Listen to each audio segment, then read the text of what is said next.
So one of the reasons why any traumatic event will forever be remembered, although, by the way, you can remove some of the emotional load of that. Trauma does not have to be traumatic forever, is because when we see or experience something very intense of a fearful nature, there's the release of certain what we call neuromodulators, things like epinephrine, adrenaline, and other neuromodulators that cause a state shift in our body and brain.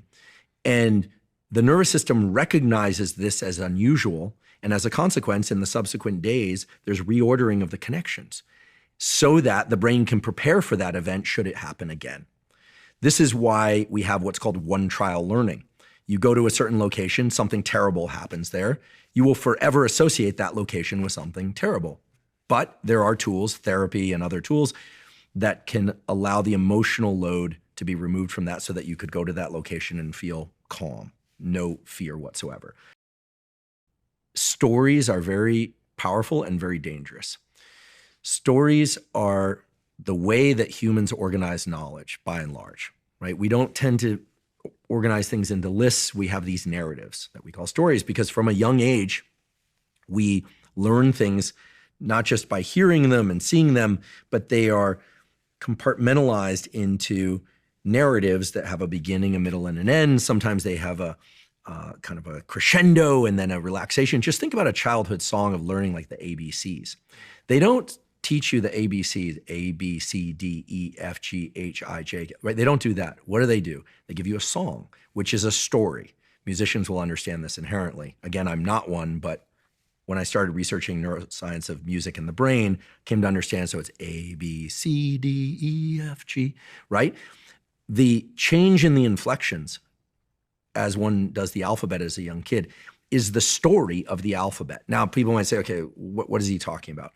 What's happening here is you create variation in terms of batching of ideas so that something has a beginning, a middle, and an end.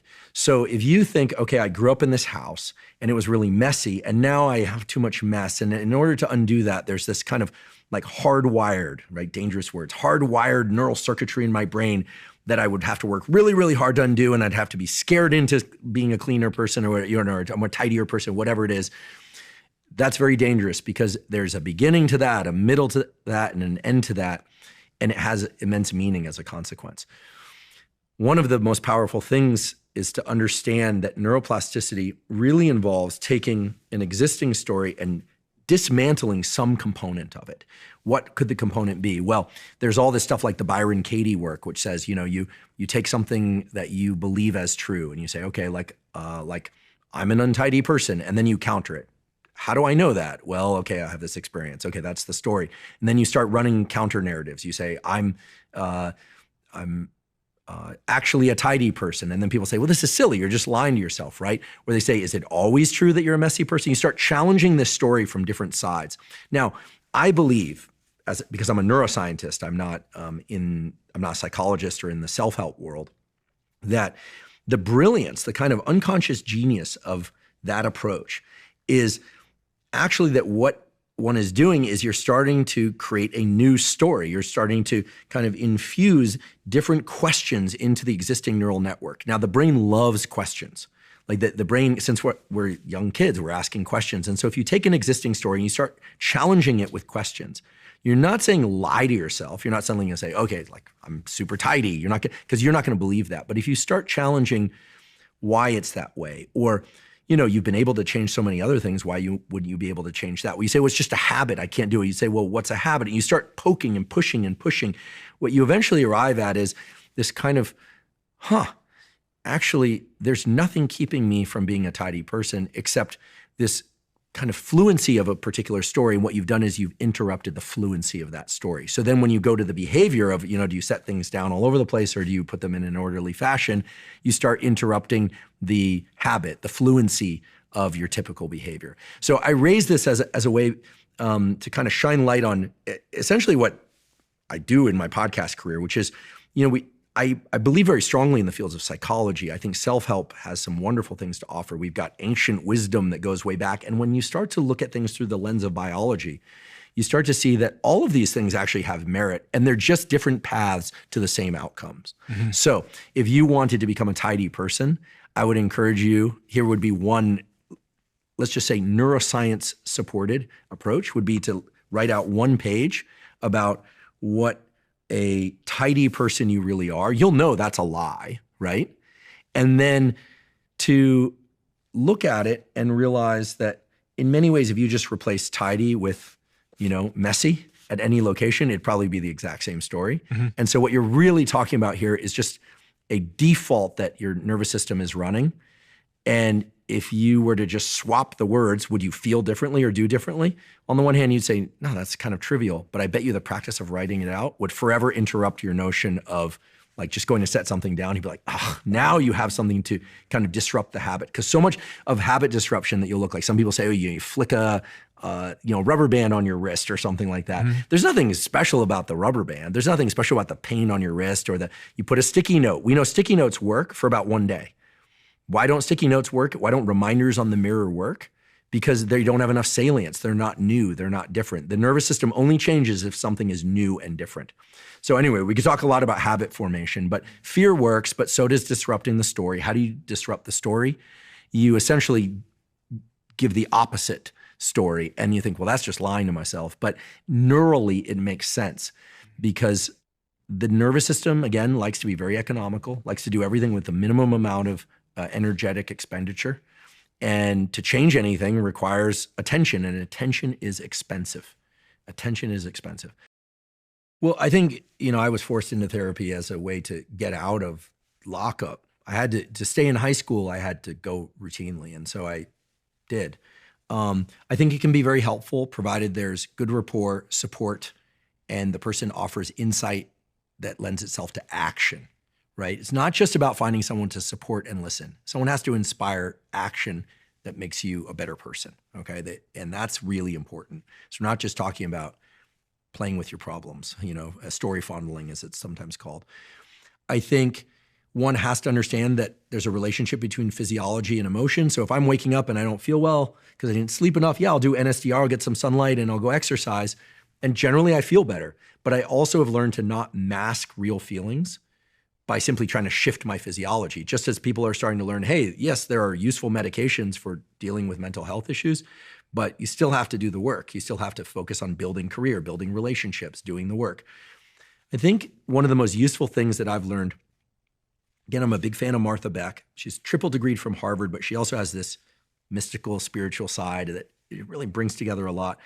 I asked her recently, I said, what do you do when the thinking mind is like trying to analyze something, predict things, and then you also have all this feeling? Which one do you rely on? She says, the way to do this is you imagine you have your feelings in one hand and your thoughts in the other, and they're kind of like in this battle. It's like, okay, what's going to happen next? How are they going to do this? And you go back and forth. Typically, people are texting and calling and looking and drinking and doing whatever it is to try and resolve this battle. The solution is to see that battle and to sit back into this third position that she calls the compassionate observer, where you're like, okay, this is both happening. These are both happening. And to sit in this third position where you realize trying to reconcile just with your thoughts or just with your emotions or settle down your emotions or settle down your thoughts is futile. To get in this third position where the acceptance of that suffering shows up and you're able to just like sit with the suffering. And the moment she said sit with the suffering, I was like, no, I don't want that answer. But then she explained from that place of suffering, you start to drop into what are the thoughts that make you feel a little bit looser and more relaxed in your body? What are the thoughts that make you feel kind of more constricted? And you just start to use that as a bit of a navigator and start asking questions like, do I want to do this thing? Like, do I want to drink this coffee or not? Am I just doing it compulsively? Do I want to exercise? And it sounds very abstract, extremely woo, but the brilliance of what she does and the brilliance of that scenario is that it brings together all the neuroscience that we know. We have a thinking analytic part of the brain that does what I call DPOs, duration path outcome analysis. We also have emotional states of the brain, the limbic system, it's sometimes called, but it's a bunch of other areas too. And it doesn't know the clock or the calendar, as Paul Conti, brilliant psychiatrist, says. Feelings don't know that it's today in July 2024. It thinks you're 8 years old. The limbic system Your emotions, they don't know the clock or the calendar. It doesn't know how old you are. It just knows you and circumstances and feeling. So being able to step back from all of that is really what being a healthy human being is about. And then realizing you're suffering. Like in that battle, you're suffering. And when you relax that a little bit and you go, okay, I'm not going to force myself to suffer as much. Now what feels right? What feels right now for like the next 5 minutes? Well, then you can navigate the next 5 minutes. Maybe it's take a nap. Maybe it's have a meal. Maybe it's do a little bit of work. Maybe it's you don't know and you just sit there. But then 5 minutes later, you're able to pick the next best choice and the next best choice. And pretty soon you're off and on your way. Because so often we get avalanched by our feelings or our thoughts, or we can't sleep. And it's just like, and people are losing their minds and they're online looking for a solution, or they use distraction, alcohol, mindless scrolling. By the way, I love social media. I teach on social media and I learn on social media from your podcast and Joe's podcast, Lex's podcast and Tim's podcast, and on and on. So I'm not demonizing it, but mindless consumption, inebriation, numbing ourselves, or forcing ourselves to do things that are not in service to our well-being, none of that is good. What's good is being able to sit with it. And in doing that, I've started to realize that you get back to what she calls, and again, the language sounds woo, but who cares? She's the one with 3 degrees from Harvard, so call her whatever you want, is what she calls essential self, which I think refers to our own unique wiring, what really feels right to us, trusting in our own goodness, trusting that if we just navigate forward from that compassionate observer place, that we are going to be, in some cases, we need to be fierce, we need to be a warrior. In other cases, we need to be soft and compassionate. And then we can be all of those things depending on what the situation calls for. And then we can just like sit back and move forward, and that we're going to be okay. In fact, we're going to be better than okay. And that when we bring that stance, that like calm, energetic stance to things and other people, we also have a ton to give.